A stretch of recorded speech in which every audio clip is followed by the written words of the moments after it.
the root of suffering, self-grasping. Another example, a girl instinctively cherishes her appearance. Before this attachment is triggered, she has a reserved sense of shyness.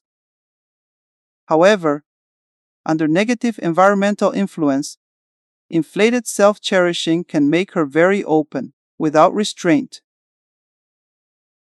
Suppose one day, she dresses enchantingly and appears in public, drawing everyone's attention and becoming the admired focus of all eyes. Her vanity is satisfied. From then on, due to the satisfaction of showing off, her self-cherishing grows rapidly. As a result, she becomes obsessed with her appearance. In every movement and gesture, she pays attention to her appearance and demeanor, constantly concerned with how others perceive her. Such individuals live entirely under the gaze and words of others.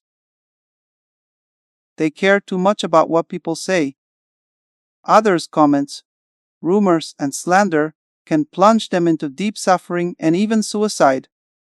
Such cases occur from time to time in the entertainment circle. In modern society, children are exposed to modern ideology as soon as they enter school. This education emphasizes the ego, promoting the idea that the purpose of life is to develop individuality and achieve worldly success. Everything revolves around this theme. The aim of studying knowledge is nothing more than to succeed in competition. This excessive emphasis on self-actualization only reinforces the attachment and pride to I and mine. Once students enter society, in order to achieve their goals and become prominent, they learn to develop and package themselves. They pursue their desires boldly, without restraint. As a result, self-cherishing and self-pride expand rapidly. Since individualism is portrayed and packaged as something beautiful, modern people who follow it become afflicted with the disease of self-cherishing and self-pride. When manifested outwardly, self-cherishing and self-pride drive some people to dominate others as a way to express themselves, leading to pathological arrogance and cruelty. A typical example is someone we all know, Hitler. He initiated a world war, attempting to conquer other races and elevate his own.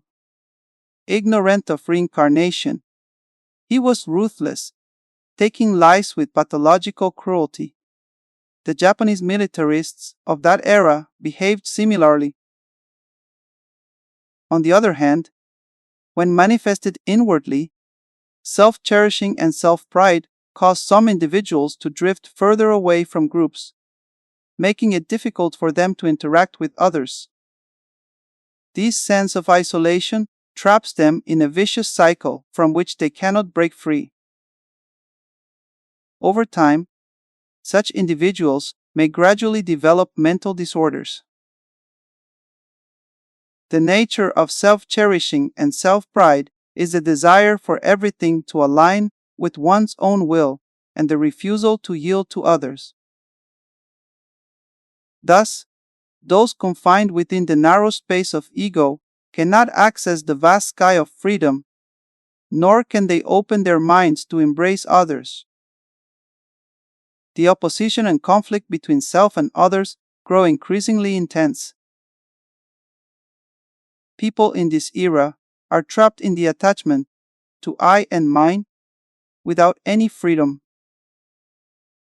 No wonder insightful individuals warn humanity. The most alarming issue of the 21st century is the rise of mental illnesses. Self-cherishing and self-pride play tricks on humanity. Indulging them makes people crazy and disoriented, while suppressing them breeds gloom and despair. The attachment to honor drives outstanding students to desperately strive for the first place. while the ego makes them unable to accept failure. Once their grades drop and they lose the glory of being the best, they cannot bear it, immersed in agony and jealousy. In extreme cases, some may suffer mental breakdowns or even commit suicide. Suppressing one's personality leads to another kind of pathological mentality. Failure breeds a sense of inferiority and loss. Let's take a clear example. If a young girl is not pretty, she often experiences a strong sense of inferiority, a gloomy state of mind rooted in self-cherishing and self-pride. Conversely, a beautiful girl may pretentiously show a reserved and aloof aura in her every move, which is a manifestation of inflated self-pride and self-cherishing. In reality, their minds are also filled with afflictions, greed, arrogance, jealousy, anxiety, inferiority, etc., all present. The pathological mentality of modern people is becoming increasingly severe, with widespread inner turmoil. They cross various moral boundaries yet feel justified. Even well-intentioned advice can irritate them. This pathological mentality harms physical and mental health, undermines interpersonal relationships, and deepens suffering. As a result, some people seek to adjust themselves. Some turn to Buddhism, others to different religions. Some intelligent individuals study wellness practices to protect themselves and improve their well-being. Let's look at the so-called elites of humanity, the outstanding individuals of our time. They have achieved remarkable accomplishments in their respective fields. However, if they confine themselves to the prison of the ego, nurtured by various feelings of superiority from an early age, they often struggle to cope with what most people perceive as ordinary setbacks or difficulties in life. Their mental suffering is beyond words. Some even take extreme measures, suicide, to end their lives, mistakenly believing it will bring spiritual liberation. They resort to suicide for various reasons. Some cannot find the meaning of life, some feel overwhelmed by hardship, some are caught in the suffering of a failed relationship, and others cannot endure slander, illness, or physical pain. Such moments are often critical turning points. If someone guides them to study the Dharma and understand the emptiness of self, they may transform. Modern culture gradually forgets the virtues of integrity and selflessness and turns away from the help of the Dharma. It fails to recognize that self-cherishing and self-pride are the root of all mental illness and suffering. Instead, it promotes self-actualization as the most realistic pursuit. Lacking the power to overcome self-cherishing and self-pride, this culture only reinforces these tendencies. If this trend continues, humans' self-cherishing and self-pride will become more deeply ingrained. Eventually, we cannot break free from them. Entrenched karmic obstacles and ignorant minds prevent modern people from accepting the guidance of wisdom.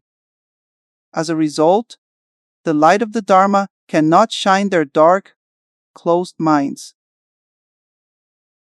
Driven by self-cherishing and self-pride, they recklessly create karma without restraint.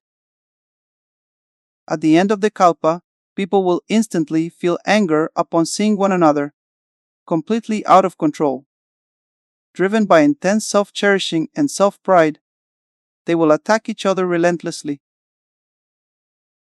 When the cancer of self-cherishing and self-pride reaches its terminal stage, it becomes incurable. That's all for this lecture.